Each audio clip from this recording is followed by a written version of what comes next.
Well, hello guys, welcome back. So today starts Passover, or as Modius likes to call it, the reason I'm never allowed to talk to Michael ever. Michael is the prime candidate for having been the angel of death, in case you're wondering.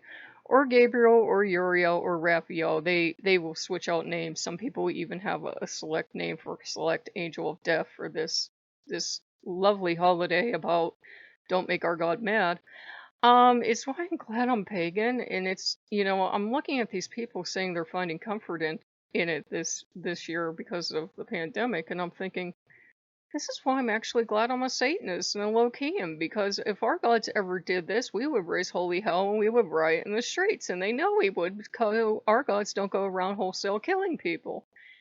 But every year they celebrate that their god didn't kill them, but got the other guys instead. And I'm like, that's a hell of a religion.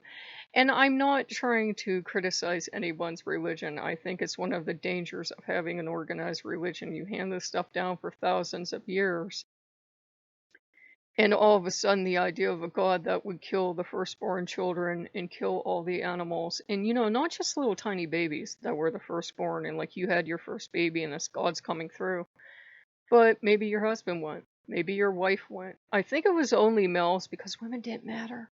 But, it's still the thing. It's still the idea. And there was wailing and lamentation all over Egypt. And you're supposed to clap and cheer for God because he killed all these people. I'm like, that's just kind of messed up. Because Catholics carried on the tradition, don't celebrate Passover, but carried on the tradition of look how strong God is, he killed all these people. And I was like, genocide? I'm sorry, but genocide?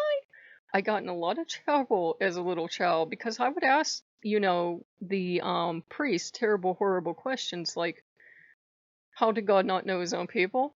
Why did they even have to kill a tiny lamb and spread the blood above the doorway? And, the priest would say everything from, oh, it represents Jesus, it's not a real story, to because God demands sacrifice. And, then I'd ask, well, how did God not know his own people?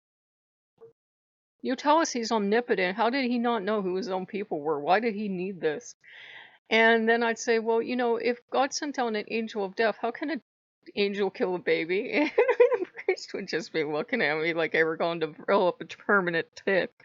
So it's one of the things I've actually been talking to Asmodeus and everybody today, and we've been talking about it and batting stuff back and forth. And I don't hate anybody's religion, by the way. If you're going to celebrate Passover, have a good one. But it's like that is not for me. That is not a particular thing I would celebrate. If Asmodeus had killed people wholesale, he would know I would not be working with him. It's the same thing for any of the other gods.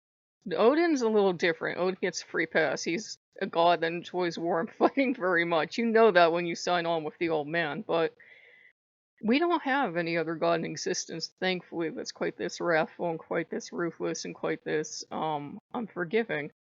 And I feel a little compassion for the people that are leaning on that god at this time, hoping he doesn't kill them too. I'm like, that's a hell of a message to give to your people. And Satan was like, don't drag me into this, because some people say it was Satan going around doing this, and Satan's like, oh fuck no, don't you drag me into this. But the top contenders are the archangels, which is why I think Asmodeus hates them all with a passion. Asmodeus hates a lot of people, as you know, if you work with him. He's sweet-natured, but if he doesn't like you, he doesn't like you, and he will be mouthing something under his breath about killing babies and stuff like that.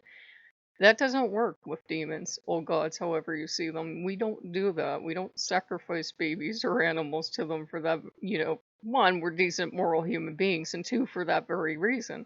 It's the other side that does that. And I'm not trying to make this a our side versus their side, but if you want to serve a god that would do that and go there, that would be Jehovah. That would not be ours. So I'm not saying that to cause division or rift, but it was always one of those things as a Catholic I couldn't swallow. How could you see the ten plagues, whatever the fuck number it was, of Egypt and see it as a good thing? And so right today the Egyptian gods will be getting a lot of love. Obviously the demons will be getting a lot of love. And the pagan gods as well, my fucking heart.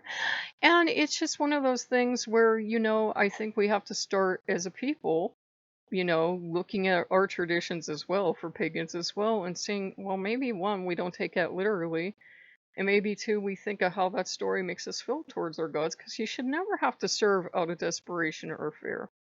And you should never have a story hanging over your head that if you make this god mad, this god's going to end you or your family. That's not a healthy relationship to me. So I just kind of wanted to talk to you guys about that again. I don't hate anybody's religion. I don't care if you're Jewish, Christian, Muslim, atheist, whatever.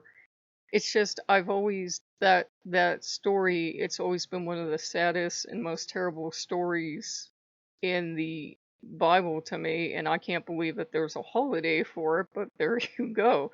They're showing their gratitude that they weren't killed, but I'm like, in light of what we have happening in the world, maybe it's time to go back and look at those stories again and go, yeah, but the inverse is also true. So, be thankful to be alive, be thankful to be healthy, but also, take some time out and have some compassion, because the people on the other side lost a lot, and I think that's to say the story that never gets told.